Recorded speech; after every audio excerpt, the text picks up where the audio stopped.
So do you have what it takes to build a strong brand? Well, what exactly is a strong brand? When I started my company as a branding company, there was certain criteria that I wanted to make sure I got out there, which essentially was my brand. It was a sort of vetting process, a way to attract the right clients for my business, a way to make a connection with the people that I was best able to serve. So in concepting my own brand, this Unleash My Beast brand, I had to come up with some traits that really were going to speak to the person who's going to be just right for our program. And of course, as you always hear me say, your brand ultimately comes out of the core of who you are. If you're the starter of the business, if you are the driver of the business, a lot of times that brand comes out of the essence of why you started it, of the problem you were looking to solve, and what you were setting out to do. So in the case of Unleash My Beast brand, the way I approached it was, I had this sense of fearlessness about business,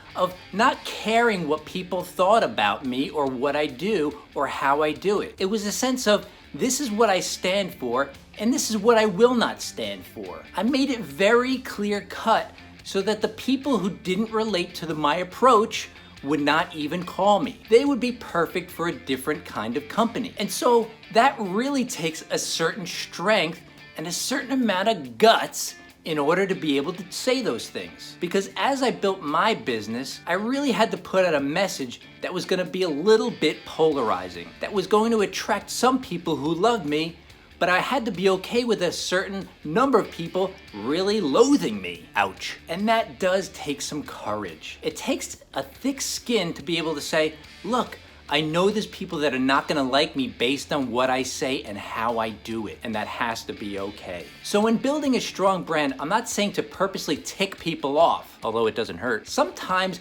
that is the way where you will vet new clients, that they will be attracted to you because they're already on board with your message and you never have to sell them about your style. One of the great things about building a strong brand, which takes guts, which takes a thick skin, is that you will attract that certain kind of client, and because you'll attract them, you won't have to pitch them. I'm not in the business of pitching clients, and I tell this to potential clients all the time and people who interview me. They wonder, how do I follow up with people, and how do I get clients, and how do I pitch them, and what's my approach? And I always tell them, I don't pitch. By the time somebody calls to me, they know if they want to hire me. And that's not just with my brand, that's with any strong brand. You see, strong brands take a stand. They state what they will tolerate and what they will not tolerate. They state who they are and who they seek to serve in a very explicit manner. And because of that, they form an attraction like a magnet which will draw their audience to them